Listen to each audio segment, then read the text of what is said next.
All right, good morning, good morning. Happy Tuesday morning, not Monday morning. Monday morning, I had a conflict. But bringing you an update Tuesday morning because we were off on Labor Day. Hope everybody had a wonderful Labor Day, understanding the benefits that the labor movement and unions have brought to our society, our country.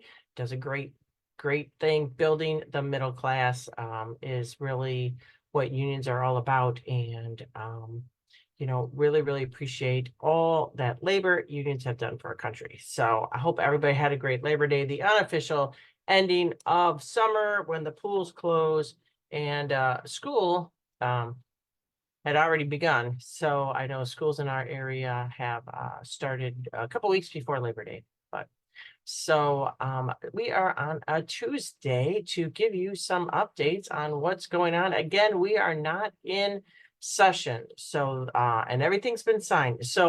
But we're still working on legislation, still working on veto session. We can sit there and consider legislation during veto session. So that's pretty much what's been on my calendar for the most part.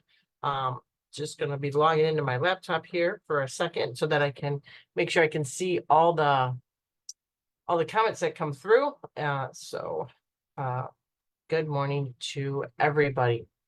Those of you, regardless of where you're at politically, tonight is the first debate between Vice President Kamala Harris and former President Donald Trump.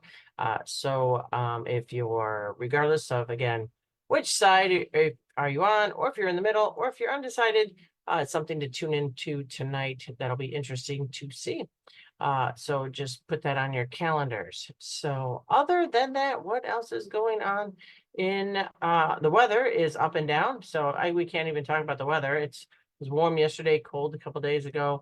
Going to be warm this month again. Definitely, if you are in need of any kind of heating, cooling assistance, let my office knows. As the weather gets colder, those that need warming centers, they're going to open up. Again, cooling centers. So both extremes, we certainly do want to make sure that people are safe and can get some relief and help that they need to get. So, all right. So let me just finish this up and make sure that I have my laptop fully functioning so that we can see if anybody is tuning in on a Tuesday. So we have a couple people on a Tuesday. So thank you very much.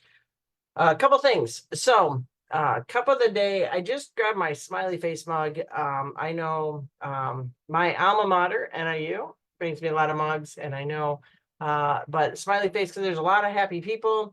NIU had an amazing game against Notre Dame. Great job. Again, I go to NIU. My daughter's going to NIU. Part of the NIU caucus in Springfield. So very excited about that win. And then Sunday, the Bears had an amazing first game. Amazing is relative. It was they pulled out a win. It was not pretty, but they did. So congratulations to the Bears out there. And then I do need to switch gears a little bit. And an individual that I enjoyed on the screen, James Earl Jones, passed away. So very sad about James Earl Jones passing away. The voice of Mustafa is pretty much, amongst all the other credited things he has done, he will be greatly missed, and his talents as well. So this week, 9/11, Patriot Day, as many know, but some might not know. On September 11th, 2001. I know a lot of people remember it as yesterday. 9/11 was when the World Trade Center was hit with the airlines that flew into them. It's forever, and of course, my mind, because the year before 9/11, almost to the day of about the year before, I was actually in the Second World Trade Center for training when I worked for Morgan Stanley, Dean Winters. So about a year later, then they came crumbling down, which is just an incredible sight still in many people's eyes, memories and histories. So 9/11 Patriot Day. We remember the buildings, remember the World Trade Centers, the Pentagon, the individuals that lost their lives, not only on the flights, but also in the buildings. But we also recognize just ordinary folks, you and me, that performed extraordinary acts of heroism. In addition to that, we cannot forget, the firefighters and the police officers. They rushed into the buildings, rushed into the fires. If you've ever been on a ride along, I just saw it, a small house was on fire and they rush into that. And when you can think about it and you see the pictures on the grand scale of 9/11, and when you look at anybody, colleagues, strangers, construction workers, EMTs, everybody going around helping people that were wounded, helping people that were on the streets, individuals that gave their lives, and then the phone calls home. I mean, it's just incredible. And then all the folks that joined up for our armed services after 9/11, really to serve for our democracy and our freedoms is just really almost without words. So Patriot Day, 9/11, also a national day of service and remembrance. So we pay tribute to the heroes and the victims who lost their lives on September 11th. And throughout the area, I know the city of Aurora does a 9/11 ceremony every single year. It does fluctuate from the downtown fire station to the police station every year. So it does rotate. And apparently I don't have it in front of me. But you can look it up in your community where Aurora is going to be at. And actually Aurora's pretty done a really great job. They had individuals, believe it or not, they had somebody from Morgan Stanley speak one year, which was really quite touching for me personally, because I was at Morgan Stanley the year before, and he talked about how the story of Morgan Stanley is that they were in the Second World Trade Center. The first one got hit, and the Port Authority said that they should stand fast. And the head of security, with regards to Morgan Stanley, was actually a Vietnam veteran, believe it or not. And what I'm told, what I can recall, and he disregarded the Port Authority and started evacuating people right away. So everybody was evacuated out of the Morgan Stanley shop, and then he stayed behind with security folks and really secured the premises, and and then he perished. So unfortunately, that was very sad. But he saved countless lives, and it was really interesting to hear that story in Aurora, that they had his speaker talk about going down the stairwells, and the stairwells were very, very crammed, of course. And but this individual just saved their lives. So I just pulled it up really quickly. The city of Aurora, the September 11th memorial ceremony will be held at 7:30 a.m. Hosted by the Aurora Police and Fire Department at the Aurora Police Department on Indian Trail. So this year it's at the police department. They will present the colors, lay the wreath, the police and honor guards, and then they will have remarks and a moment of silence. So at 7:46, the minute the first plane hit the North Tower of the World Trade Center, and then they do recognize they ring a bell every time another plane had crashed. So of course, it was an unprecedented attack. Lost nearly 3,000 innocent folks in New York City, Washington, and Shanksville, Pennsylvania. So certainly, if you want to participate in the Aurora there's also one throughout. They're throughout. Aurora is the biggest one though that I know of. So definitely. Or they do live stream it just like I'm doing today. So you can tune in that day as well. And then September, turning to another solemn topic. September is Suicide Prevention Month. Raising awareness about the impact of suicide and the importance of prevention, really to get folks to start talking about mental health struggles, reaching out to folks that are struggling. It's not just veterans who struggle. A lot of people do struggle. We have the 988 Suicide and Crisis Lifeline, open 24/7. So there are a lot of resources out there that you can do to reach out. So that's in September. Next Monday, September 16th, Illinois Department of Veterans Affairs Director Terry Prince are going to join us virtually, talk about the subject of suicide prevention in the veteran and military family community, and also talk about things that the Illinois are doing for our veterans. So mark your calendars for September 16th. But before September 16th, we have our Kid Expo on Saturday, September 14th. I look forward to this every year.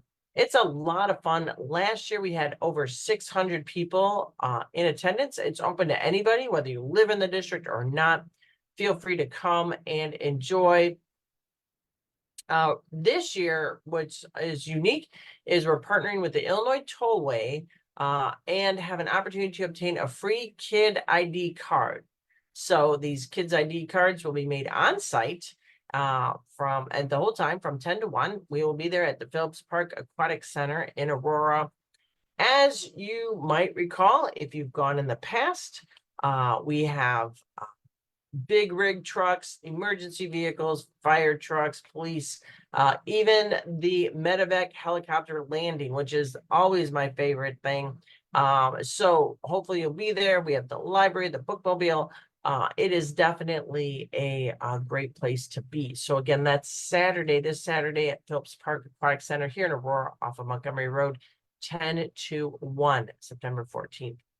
And then finally, I've talked about this before, but we are partnering with the Fox Valley United Way for their annual diaper drive. So the collection is going to wrap up during National Diaper Needs Awareness Week, September 23rd to the 29th. So what we are looking at is helping folks that need help with accessing diapers. You don't think about it. Diapers are fairly expensive. About 50% of households are struggling to afford enough diapers. 25% of families with a child in diapers have missed work or school, pretty much due to not being able to send the proper supplies with the child in daycare. And it is a health issue. So they're looking for baby wipes, diapers of all sizes, especially sizes 5 to 7 are needed. So drop that off in the office, 1677 Montgomery Road there in Aurora. So starting Tuesday, September 3rd, and I posted this on Facebook, and there's been a huge amount of feedback. The Illinois Flag Commission has started accepting public submissions for flag designs. So as we talked about before, our flag is was last adjusted in 1969. And the commission will select 10 designs based on how they reflect Illinois. We'll host an online public survey for the public to vote on their favorite or to keep the current flag. So I know there's been some individuals swirling around this notion that there are nefarious reasons behind this. It's not. Other states have done this. They redesigned their flag so that it better represents the people who live in the state of Illinois. Or they can vote to keep the current flag. So definitely this is something that I think is really great, getting the whole public. It doesn't matter where you live in Illinois, and it doesn't matter how old you are in Illinois. You can submit and maybe get your design of the state flag selected. So they will select 10 designs. The voting will begin January 1 and will last 6 weeks. So to submit the new flag design, the deadline is October 18th. You think it's a long way away. It's about a month, a little bit over a month. So after the public feedback, the commission will report its finding to the Illinois General Assembly, which I am, of course, a part of. And then we will vote on whether to adopt the new flag or retain the current flag design. The commission is, bipartisan, balanced, and, has a lot of great people on it. And the bill looks at the commission to evaluate if a new state flag would better represent the state's diversity of urban, suburban, rural communities and inspire a renewed state pride among Illinoisans. So again, September 3rd, the Illinois Flag Commission will start accepting public submissions on their flag. The bill was actually the bill we passed on was in 2023. And the Senate bill number was 1818, believe it or not. So it was sponsored by State Senator Doris Turner and State Representative Cam Buckner. So here's the guidelines.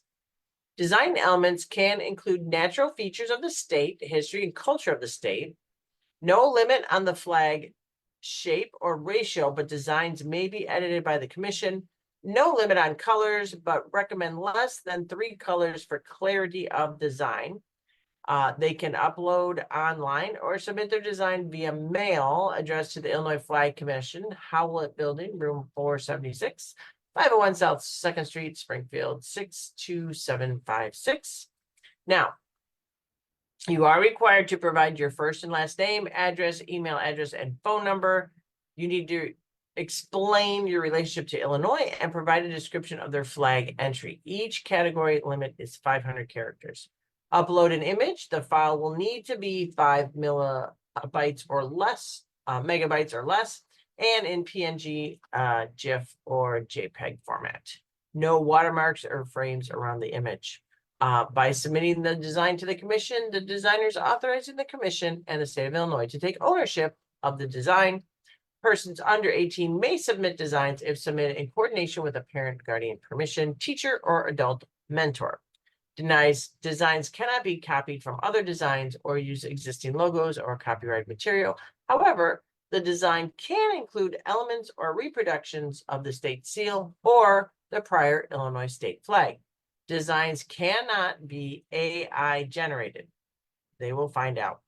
Submissions are limited to 3 per person. Submissions from outside the United States military bases may need to be made by regular mail. So certainly that is, I think, something that is really exciting, and certainly something that a lot of people can get around together. So that's one of the great things about public input. I personally believe public input is always so much fun because we have so many creative people, so many creative children, so many creative adults in Illinois that this is just, I'm really excited to be, really excited to see these submissions because I'll be quite honest, I cannot draw, paint, or do anything of any kind of design work whatsoever. So I'm really excited to see what comes of this flag design contest. Recently, so while we're still out of session, we can still file bills and work on bills. So recently there was a bill filed by Representative Benton, who shares the southern border of my district, that would require insurers to apply any rebate amount they receive to the shared cost of prescription drugs between an individual and the insurer. So there are some rebates out there, and you can see them online sometimes in commercials. They're like, go straight to the pharmaceutical company and you can get a rebate, or you can try this medication for free. So we have a bill. And so that any rebate that is greater than the defined shared cost amount would be applied to the individual's premium reducing insurance premiums as well. The price of the prescription drug will be determined at the point of sale after at least all the rebates received by the insurer has been applied to the price. So that bill was recently filed. I look forward to working on that bill with him, and hopefully we can get more reduction in prescription costs. Now, again, this does not apply to any state plans that covers over multiple states. It's just like Blue Cross Blue Shield Illinois, just states within the boundaries of Illinois. There is also some legislation going on with regards to zoning, looking at fair housing and some zonings that's been recently filed. Remedy to remove unauthorized persons from Residential Real Property Act. So this was sponsored by Representative Harper. Authorizes the property owner or authorized agent to request the sheriff for immediate removal of a person or persons unlawfully occupying a residential dwelling. Sheriff must serve notice to the unlawful occupant to vacate the dwelling. And definitely they can arrest any person for trespassing, outstanding warrants, or any other legal cause. So that was filed by Representative Sonia Harper. Now, one of the legislation that's been filed is the idea of cultivated meat. It's an interesting development. In November of 2022, the FDA ruled that cultivated meat is safe for human consumption. So cultivated meat is pretty much, for lack of a better word, meat substance that is grown in a lab or in a in some sort of, not really laboratory, but in a store or a cultivation place, that is pretty much the consistency of meat. It does not come from any kind of animal. So it's very interesting. Representative Chris Miller, who actually is a cattle farmer, introduced a bill to outlaw it now, to make the sale, manufacture, distribution of cultivated meat Class C misdemeanor. So if you sell cultivated meat, you'd be treated the same way as if you would have assaulted someone. I think it's a little bit extreme. Considering that the FDA ruled that it's safe for consumption. But he filed that bill, so that bill's out there. It's House Bill 5872 if you're interested in, with regard to cultivated meat. So those are some of the bills that have been filed in this interim time between regular session and veto session, and certainly things that they're looking at. One of the other legislation that we are looking at is what we found is that survivors of domestic and gender-based violence sometimes get incarcerated with regards to a little bit in connection with their abuse and their assault, recognizing that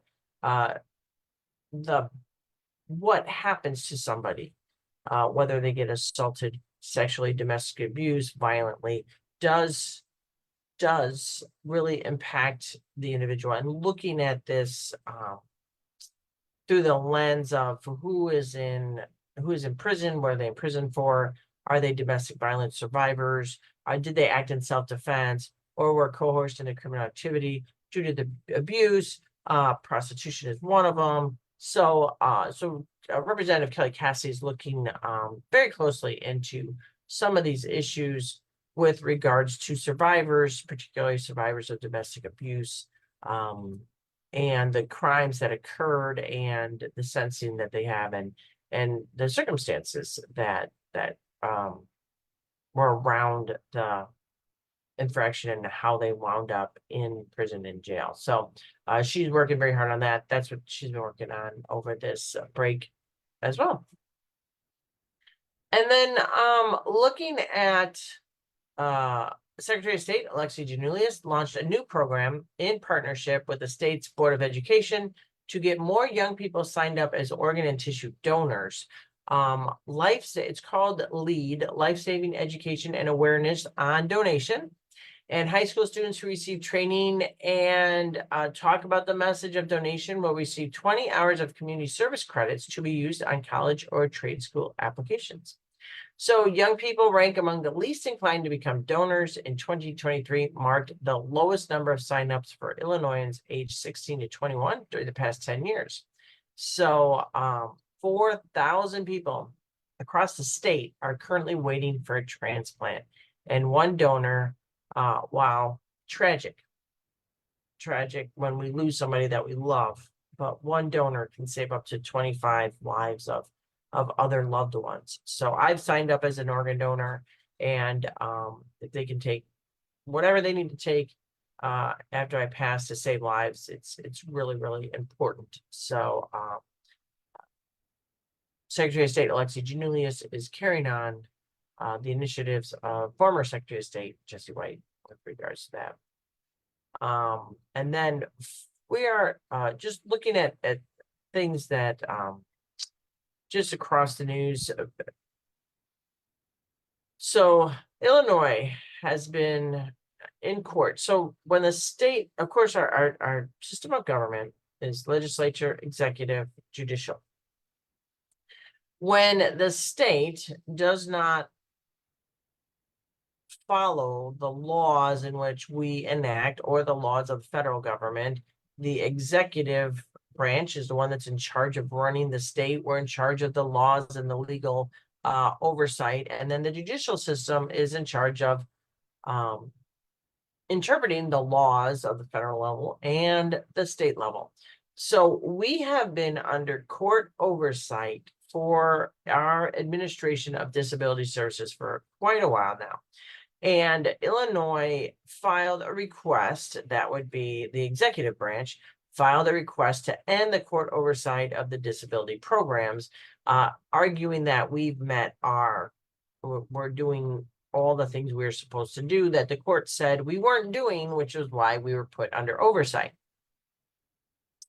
Last Friday, Judge Sharon Coleman with the U.S. District Court for the Northern District of Illinois, federal level, agreed with legal advocates who argue that the state still hasn't met its decade-old promises to help people with intellectual and developmental disabilities live outside of large institutions. So a little bit of background. This is some of the inner workings that you might not always see when we're reading like the headlines in the newspapers, because it's not, or you might see it and not quite understand it, or you just read the headline and move on, which is fine as well. But this ruling stems from a legal settlement that established court oversight of the Illinois Department of Human Service Programs in 2011. It actually followed a 2005 lawsuit accusing Illinois of failing to support people who wanted to live in community settings, whether it's with their family or in their own homes or in small group homes. So Illinois has been an outlier in the number of people and the amount of money it puts into maintaining large state-run and private institutions that house people in like a hospital-like setting. Residents and caregivers have sought to leave these facilities, but told reporters they've been unable to find suitable group home placements due to the shortage of options that meet their specific medical and behavioral needs. So they need to have really a lot of supports. So late last year, the state argued it had substantially increased funding for community-based care, which we have. And so the number of people served in family homes and group homes increased from 13,500 to 23,000. So we also work to raise the pay for workers who assist individuals with daily tasks. And certainly we've made progress in reducing the wait time. However, it still is not quite there yet. And the judge ruled that we still need to maintain oversight. So when we're looking at what the judge said, she argued that the lack of crisis support and specialty services that had contributed to the state inappropriately placing people in state-operated developmental centers, She also said people struggle to return to the community in a timely manner because of additional state failures to help people identify new community placements and develop independent living skills that would ease the transition. And then there are really concerns about safety issues inside these facilities. So the judge ruled that and acknowledged Illinois has made significant progress since 2011, but we are still under court oversight. And then we are looking at now Illinois will soon be screening for creatine deficiency disorders. This is actually advocacy from the Robinson family in Oswego. So congratulations to the Robinson family. We have talked about some of these things as well on a legislative time, and the department chose to put these screenings into newborns as well. So Benny Robinson, 20, his sister Celia, 15, they share the same genetic disorder diagnosis, but Celia's diagnosis came at an earlier age and makes a huge impact on their life. So after their experience, the family pushed for creatine deficiency to be included in newborn screening, and it was improved in January 2024. So what it is GAMT.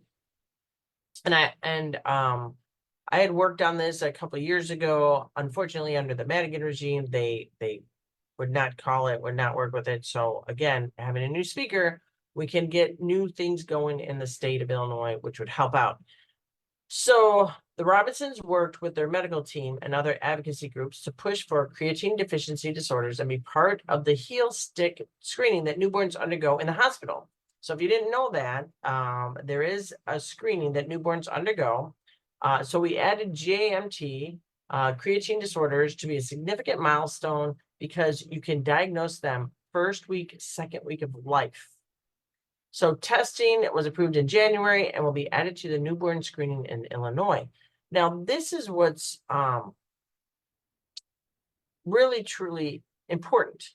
Early detection of everything is very crucial and so important that from its learning disabilities to GAMT, once you know right away, and it can be detected in the first week or two of life, which is huge, it can prevent severe developmental delays down the road. So early intervention is always so important, and I'm so happy that this got passed, and certainly that we can do all we can to make sure that children have just an amazing path to having an amazing life. And early intervention is the key to that.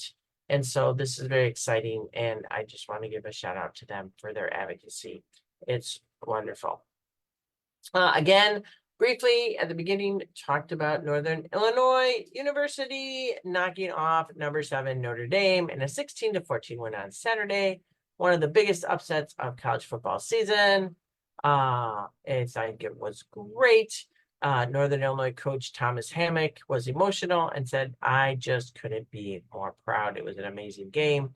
And certainly, their heart and their soul was in the game, and it is just exciting. And then if you want to talk about many athletes that represent Illinois in the 2024 Paralympics, we're going to talk about DePaul University graduate Noelle Mekamari brought home the gold medal with a world record in the shot put at the Paralympic Games in Paris. She actually broke her own record in the women's F46 shot put final with a throw of 14.06 meters. She had set the previous world record this summer at the U.S. Paralympic Trials. She's a 2-time para-athlete world championship in shot put. She was a high school athlete indicator, which is in Central Illinois. We also from Illinois was Olympian Valerie Tarzi. To swim, she was swimming. It was her dream since she was a child watching the Olympics as a fan. She's now 24. She's a Crystal Lake native, and but she did not swim for the United States, where she was born and raised, but she's one of 8 athletes who competed for Palestine. So she placed 32nd when she competed in the Olympics in Paris this summer and set a new personal best in the 200-meter individual medley. She was one of the flag bearers for the opening and closing ceremonies and continues to use her exposure at the Olympics to promote a message of peace. So it is her Palestinian heritage, comes from her paternal grandfather, who was born in Gaza, and her roots go even further back. So her family is one of the oldest Christian families in Palestine and has traced her family lineage all the way back to the year 400, which is incredible. She was a Crystal Lake native, so from Illinois. Former Saluki and represent Southern Illinois in the upcoming 2024 Summer Paralympics. Chuck Melton will compete in the wheelchair rugby, which is really cool. It is his third time in the games, previously competing with Team USA in the 2016 and 2020 Paralympics. 45-year-old Melton was bound to a wheelchair after a C7 spinal cord injury in 2002 that occurred in a driving accident. He began his journey with rugby in 2007. He also has experience in the World Championships for wheelchair rugby in 2014, 2018, and 2022. So if you didn't realize that the United States wheelchair rugby team, they will be bringing home a silver medal from Paris Paralympics. So Chuck Aoki and Sarah Adam led the U.S. with 14, and Josh Wheeler added 7. So that's just really incredible. And just so that you know, Aoki of Minneapolis is co-captain of the U.S. team with newbie. Adam is a native of Naperville, Illinois, and is assistant professor of occupational science and occupational therapy at St. Louis University. Newbie is scored 3 medals earlier in the United States to win over Canada. He was born in Alton, lives in Godfrey with his young family. As a youth, he moved with his family to Nashville, Illinois, graduated from Nashville High School, attended Maryland University in St. Louis, and has family in Godfrey, Alton area, and he and his wife Megan settled there. He previously also lived in Colorado. So, and then we have Eva Houston, who competed in the 100-meter and 800-meter wheelchair racing. A recent U of I alumni competed in the 2020 games, but said the lead-up feels different this time around. Because 2020, because of COVID, really didn't have that fan experiences, but this time it was incredible, and she had a wonderful time. And then also we have Aaron Pike, who was also in the games as well, and he competed 7 times in both the winter and summer games over the last 12 years. He's an Illini alumni as well, and says, no accident, so many athletes have ties to the orange and blue. Congratulations to them. Paralympic Games kickoff, and 9 athletes from University of Illinois representing the United States. Susanna Scarconi, she had a previous marathon record out of the water when she won the Boston Marathon in wheelchair racing. And then she's going for the gold in Paris. And then she moved to Illinois after she was injured and paralyzed in a car accident when she was 5 years old. So she actually learned about adaptive sports when she was 10, and that led her to Illinois. She started with wheelchair basketball. She was happy to do whatever she could, and now she's in wheelchair racing. So that is really exciting for that. So giving a little shout out to sports. And then transitioning back to a bit about Illinois. Speaker Welch announced the creation of a public transit working group. If you've been in the know, there is a report that wants to merge our RTA with the CTA. And so rail and transit and buses and PACE all under one umbrella. Sometimes I believe if you make an organization too big, it's just as inefficient as a organization that works in silos. So certainly that's something that we are looking at. It is a bit disappointing. The transit group does have Representative Hansen from Kane County and Representative Barbara Hernandez from Kane County, some Chicago representatives, representing the north suburbs, a representative from Will County, Representative Manley, Representative Mullers from Kane County, but really not a significant representation from DuPage County. Actually, Representative Blair Sherlock, I believe, is the only true DuPage representative on the list, and DuPage is really the second largest county in the state. So certainly looking at what this task force is going to look at, accessibility is always important, but certainly we do need efficiencies in our transportation system, but how to go about that is something that needs to be discussed. So looking forward to the work of the task force and seeing what they come up with in the House. There's not an adjoining task force in the Senate. It's not a bicameral task force. So this is just the House working task force that was announced. And then other than that, in 2024, we had the first Illinois West Nile virus death. Very disappointing. It was in Lake County. It was reported by the Illinois Department of Public Health. The individual was in their 80s and lived in Lake County, had onset symptoms of West Nile virus in mid-August and passed away soon after.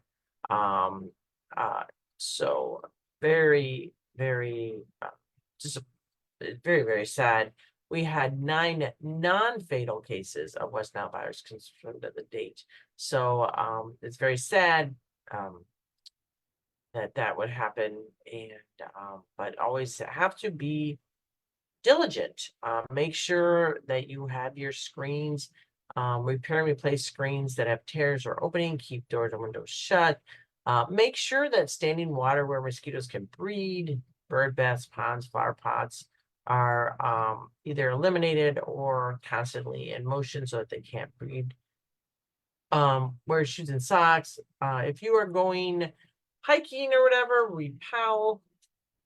Shoes and socks, long pants, light colored long sleeve shirts, insect repellents that contain that are EPA registered, contain DEET or lemon eucalyptus, or those. And then report when you see water standing stagnant for more than a week, such as roadside ditches, flooded yards, or similar locations that may produce mosquitoes. Local health department and the city government may be able to add larvicide to the water, which will kill them. So always got to be diligent with regards to that. So other than that, not much going on. I just want to close with just reflecting on, we had another school shooting, and it's very tragic, and it's just horrible. I reject the notion that this is our way of life. This is a way of life that needs to be changed, that especially the circumstances around the Georgia shooting, which is really really just part of it, to me, is almost inconceivable. But it does happen. Now, in Illinois, unlike Georgia, we require locked storage of a gun. In most cases, if there is a person aged 14 or younger living in the house, there is now a movement to change this legislation that would change the age limit and require secure locked storage of weapons in a home with a minor child 18 or younger.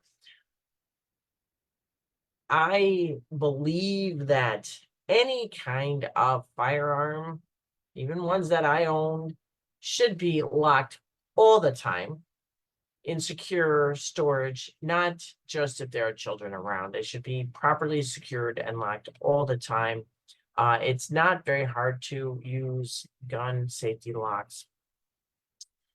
And it's just a horrific shooting that occurred in Winder, Georgia. First and foremost, you have a 14-year-old child in Georgia that was given an assault weapon, which I understand. It's a very high caliber firearm, but we've had numerous discussions about, of course, the mental formation and growing up and how the brain forms and how it's not properly formed until they're 23. Aside from, which I think is very healthy, sporting events, hunting, clay shooting, those kind of scenarios, treat and respect the firearm for what it's for, and there's a lot of training that goes involved with it. So it's very sad, and again, we are looking again at another school shooting, which absolutely positively should not be a way of life, must not be a way of life, and certainly needs attention, unfortunately. And this is really the reason why government needs to look at the totality of the safety surrounding individuals and who those individuals are that are accessing firearms illegally, or in the case of Georgia, legally getting them from their parent. So there is looking at proper storage. Again, I believe that proper storage should be all the time, not only if there are children in the house, but all the time. And to ensure that parents take responsibility. And if your child is in some sort of hunting club or group, make sure that they understand and make sure that there is no avenue in which individuals can access firearms who should not have them. It's very tragic what happened in Georgia. Very tragic when it happens. I mean, there's been far too many of them this year, over 20, and certainly something that's going to be looked at as well. As many know, I was in the military. I am well familiar with firearms. I'm well familiar with them. I've been trained on them way back in the day when I was in the military. But again, let's just try to save lives. Just lock up, properly secure any and all firearms that are in the household. I've done that. I've done that. They're still locked up to this day, even though my kids are 22 and 26 and my son is in the Navy, still locked up to this day, because that's the right thing to do. So I send heartfelt condolences to the tragedy, and just all the kids that were affected by that, and what they have to go through now, living with that. That experience is just going to be horrible. So, but they are looking at more gun storage laws to prevent minors and other individuals from accessing firearms that they should not be accessing. So, access to. But I know, not ending on a happy note, but I'm gonna end and reiterate again the Kid Expo, because I really do agree. I really do. I like the Kid Expo. It's one of the favorite. I've been doing it this whole time. I've been a state rep, 12 years now. And Saturday, September 14th, 10 to 1 at Phillips Park Aquatic Center in Aurora. Hope to see you there. Just really, we've had it again every single year. Pretty much, I've been a state rep. Well, not every single year. I think the first couple of years when I was new, we were still getting adjusted, but it's at least been quite many years. And hope to see you there. Have a great time. If you need anything, my office is available right there on Montgomery Road. And then other than that, last week was the Legion golf outing. It was a great time. Thank you to everybody that came out to the Legion golf outing, supporting our veterans here in the Fox Valley area. And then a couple shout outs. The Marie Wilkinson Food Pantry is going to be relocating for a while. They have a couple things that are being fixed in their facility, and then they will be moving back, but they are relocating a bit with that. And then what we are looking at as well, they're going to be looking at their temporary site is 922 North Lake Street in Aurora. So they're packing up the entire Highland Avenue facility, including food and freezers, transferring it all over to 922 North Lake Street in Aurora.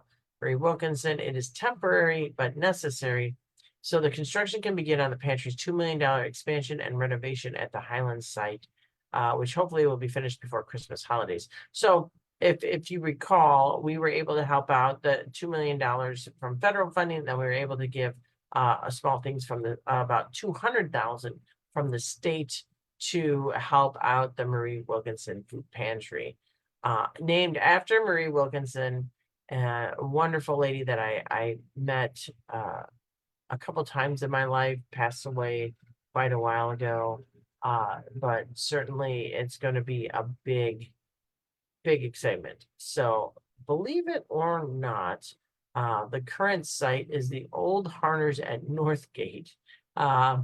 So that's where they're moving to, if those of you that remember.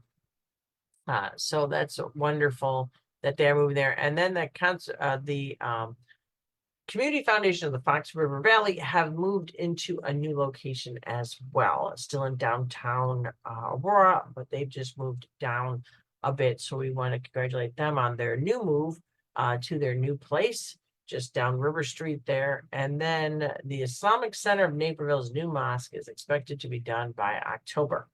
So 2 years after breaking ground, they have a complex on 248th Avenue in Naperville. So it's certainly, it's come to the final time. It's going to be open in October. It's been a long journey for that group of our community. And then COVID-19 still around. The new vaccine will be available soon, and anyone 6 months or older should get it. COVID-19 has claimed 1.2 million American lives so far. In some other states, we are seeing a surge, and so, but the vaccine should be available in soon, and you can get it from your pharmacy or your doctor. And then free COVID tests will be available again by mail, covidtest.gov. Free COVID tests will start coming out late September. They can get mailed to your house. The date hasn't quite been announced, but certainly that will be a great thing to have on hand, just because you never know. You always got to be concerned.